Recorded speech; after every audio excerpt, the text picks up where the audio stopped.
Muy buenas tardes, hermanos. Qué linda tarde de día domingo, compartiendo otra vez en familia.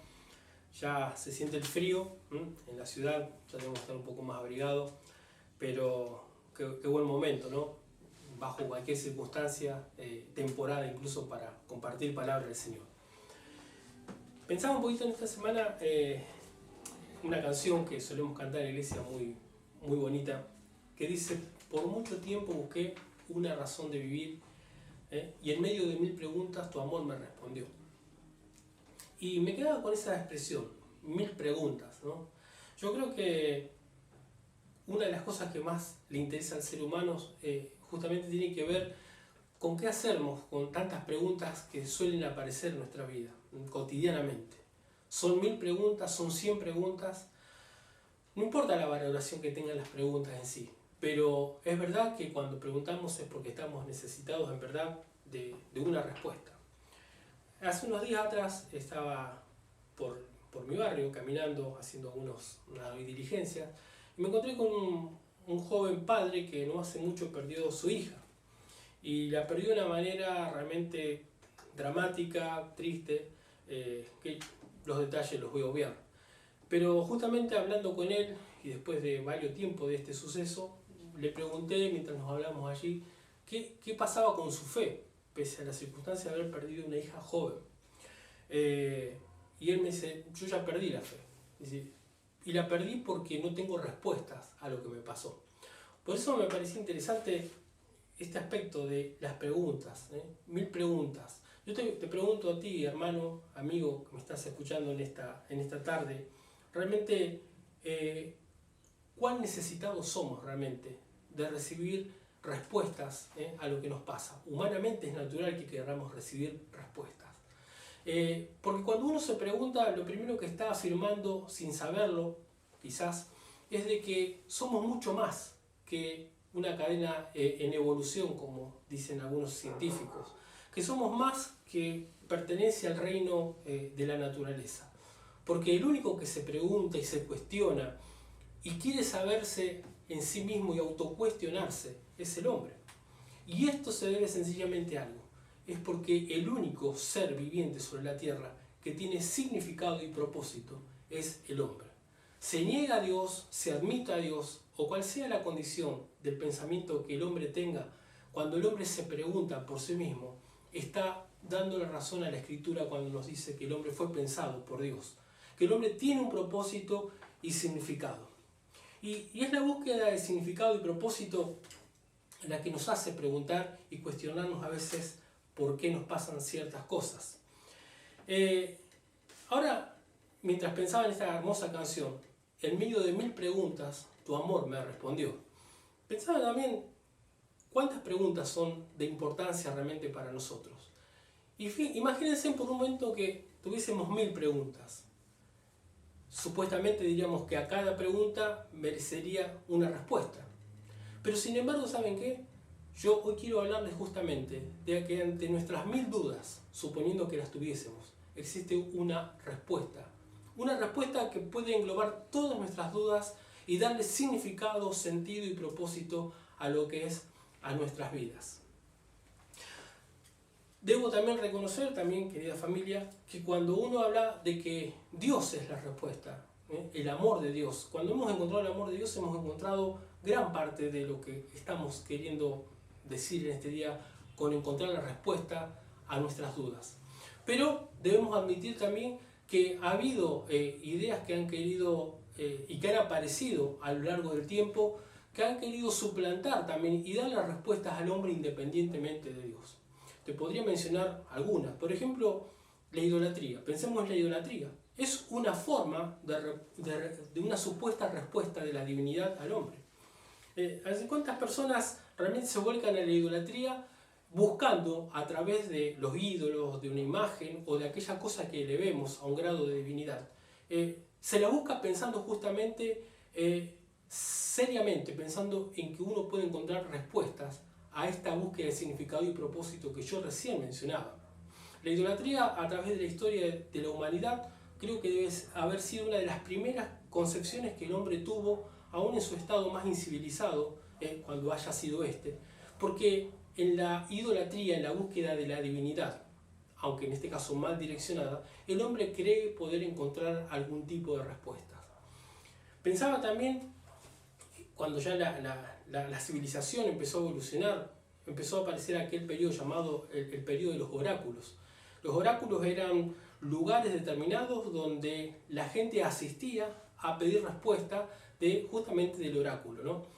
Había, sobre todo en Grecia, había grandes oráculos donde la gente realmente se hacinaba para recibir respuestas a muchas preguntas, no solamente de tipo existencial, de conocimiento, sino también de la vida natural. Piénsese, se preguntaba cuándo habrían de venir las lluvias para que mejorase el sembradío, cuándo crecerían los ríos. Es decir, todos los porqués que el hombre tenía se acercaban al oráculo, que imagínense que era, realmente tenía la figura muchas veces humana o alguna figura tipo tótem, hueca, y por dentro se ponía una persona, conocida como una pitonisa, mayormente eran mujeres, y desde allí, o hombres, emitían voces que eran como una referencia, una contestación a las preguntas que las personas llevasen. Pensemos que la ciencia también, en este tiempo la estamos viendo como una especie de sustituto, digámoslo así, cuando no se quiere pensar en Dios para nuestras respuestas a lo que necesitamos saber. La ciencia se ha levantado en este tiempo como una especie de divinidad. Hay personas que realmente ciegamente dejan una fe completamente a la deriva pensando que la ciencia no solamente nos da un confort, nos da avances en la conquista de todo el mundo, sino también que es la responsable de darnos respuestas claras y contundentes a muchos de los por qué. Pero atención, porque la ciencia, por más desarrollada, interesante y hermosa que sea, nunca puede ocupar el lugar que a Dios le corresponde. Y si la ciencia a veces reclama para así ser como un reino neutral, por decirlo así, en el cual se dice en un laboratorio la fe no entra, entonces debemos estar atentos porque no hay ningún aspecto de la vida, ni social, ni científica, ni cultural, en donde Dios no tenga algo que enseñarnos y decirnos. ¿Y qué decir por último de la religión? La religión también ha sido siempre, creo que por excelencia, el camino que el hombre busca para recibir respuestas de parte de Dios. Y la religión no podríamos criticarla absolutamente nada, porque lo que hace la religión sencillamente es una situación de describirnos, de describir lo que un pensamiento cristiano, cualquiera sea piensa, ¿no? Describe cuáles son sus dogmas, sus creencias, pero únicamente la vida en Cristo nos define. La religión puede describir, pero solamente Cristo y su verdad nos puede definir como personas. Por eso vuelvo a insistir en este aspecto. El hombre puede tener 1000 preguntas, pero la única respuesta a la larga siempre termina, finalmente llega al punto en el cual uno se tiene que pensar y volver a Dios nuevamente. Por eso, frente a las alternativas que les he mencionado, que se oponen realmente como querer responder al hombre sus cuestionamientos, debemos decir que todas estas alternativas que acabamos de ver siempre dejan al hombre con un dejo de insatisfacción. Porque ninguna de estas formas de alternativas a las respuestas que el hombre necesita para su propia vida pueden realmente dejar satisfecha la conciencia, porque por más buenas que sean, todas estas alternativas son de corto vuelo, de corto tránsito, porque justamente nacen del pensamiento del hombre, y todo lo que del hombre sale justamente es limitado.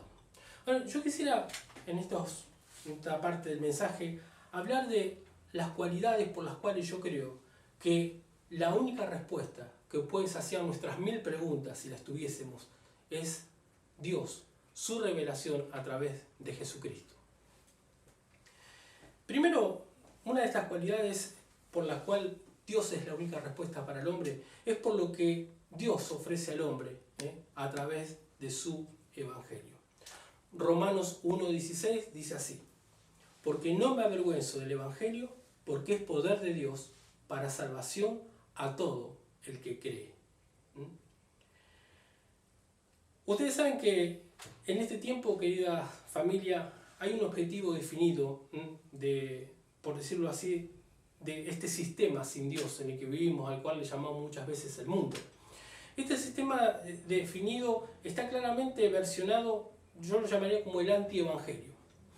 Porque, en buenas palabras, nunca me parece que nadie mejor que Eclesiastés para definir lo que hoy nos está pasando, en esa expresión del libro de Eclesiastés cuando dice no hay nada nuevo debajo del sol. Justamente pareciera ser que en este tiempo, cuando el cristiano habla del Evangelio, que es poder de Dios, rápidamente el mundo sale al frente a decirnos que el Evangelio es algo más, que no tiene ninguna diferencia con lo que otras enseñanzas se han dado en el mundo, otros líderes.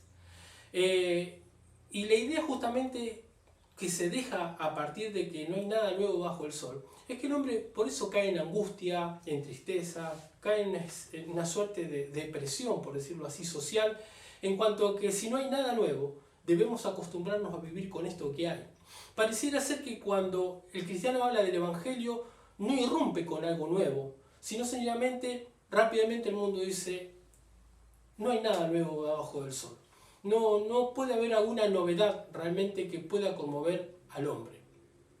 Pero esto sencillamente se puede ver lo contrario, querida familia, cuando vemos y pensamos en lo que significa la palabra evangelio. La palabra evangelio es la buena noticia de parte de Dios, entiéndase, de parte de Dios. Es la buena nueva de que Jesucristo nos ha traído y ha hecho algo por nosotros. Y justamente este sentimiento humanista que hay hoy gobernando esta sociedad, donde quiere hacernos creer que ni siquiera el Evangelio es una novedad, parte de un error fundamental.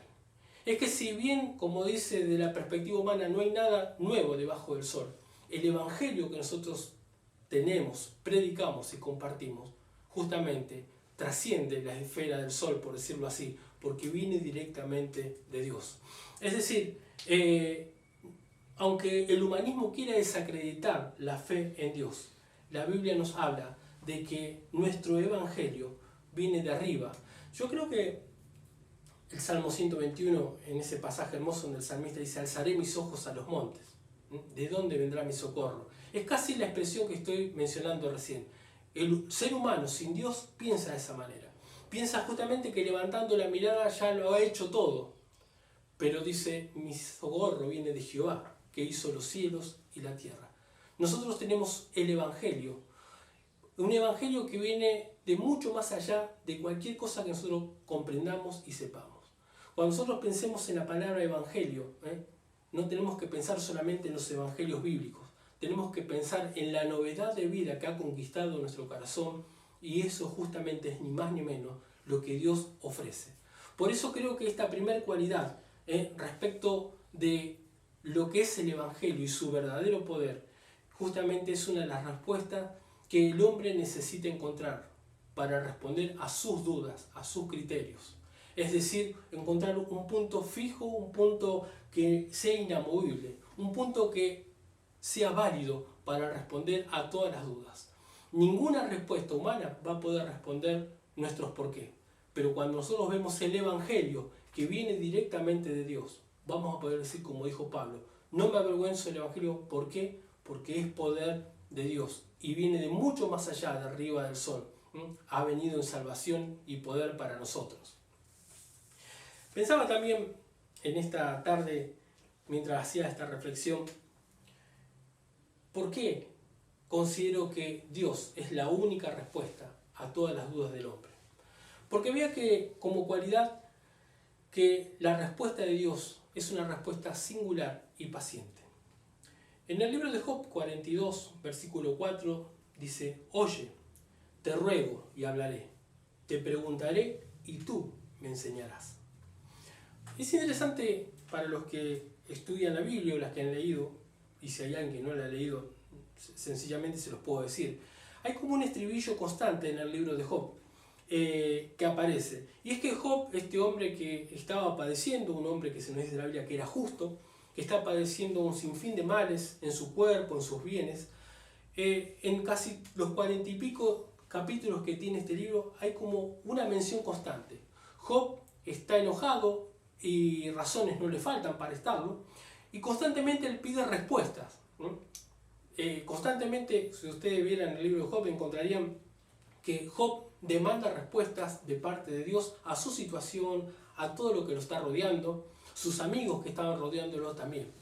Pero repentinamente, el Job del último capítulo de este libro hermoso es un Job que pasa por un proceso, donde va a recibir una respuesta que ha sido paciente, que ha sido singular de parte de Dios para este patriarca. Y Job culmina justamente su libro con esta magnífica expresión: te ruego y te hablaré, te preguntaré. Y fíjense que ya Job no habla más, respóndeme, contéstame. Ahora el Job que está aquí delante de nuestros ojos es aquel que dice, y tú me enseñarás. Cristo, Dios, es la respuesta a todos nuestros problemas, es la respuesta a todas nuestras dudas, sencillamente porque su singular paciencia y su amor sin fin, sus procesos, siempre nos llevan al punto en que sus respuestas finalmente se transforman en enseñanzas para nosotros. Fíjense, para los que han leído el libro, que Job pasa por un proceso tremendo, dificultoso, como quizás ninguno lo hayamos visto en ningún otro personaje de la Biblia, pero en ese proceso paciente, constante y singular de Dios, Job termina mencionando esta expresión: es un Job cambiado del principio, para sencillamente terminar diciendo, yo te preguntaré y tú me enseñarás. Y yo creo que cuando tenemos esta disposición a ver esta cualidad de las respuestas de Dios, entonces es cuando nosotros vamos a empezar a entender de que no necesitamos a veces tanto una respuesta enfática, sino necesitamos ser enseñados. Y las circunstancias muchas veces son esa pedagogo, vamos a decirlo así, que nos llevan realmente a encontrarnos con la verdad de lo que el Señor quiere. Y quiero remarcar la última cualidad por la cual entiendo de que Dios es la única respuesta a los 1000 interrogantes del hombre. Y es porque encuentro que solamente en la figura de Jesús de Nazaret encontramos el valor de una respuesta que hace la diferencia. Romanos 5:8 dice, mas Dios muestra su amor para con nosotros en que siendo aún pecadores, Cristo murió por nosotros. Cristo no es una respuesta cualquiera. Cristo es la respuesta encarnada de Dios. Qué tremendo el texto de Romanos. Aún siendo pecadores, Cristo murió por nosotros. Cristo, al hacerse hombre, viene a cumplimentar todo lo que el hombre necesita. Pero no solamente lo instrumenta como ser salvo, sino que el Señor es la respuesta en su totalidad a todas nuestras dudas. Solo hay que animarse a descubrir esta verdad que el Señor nos da.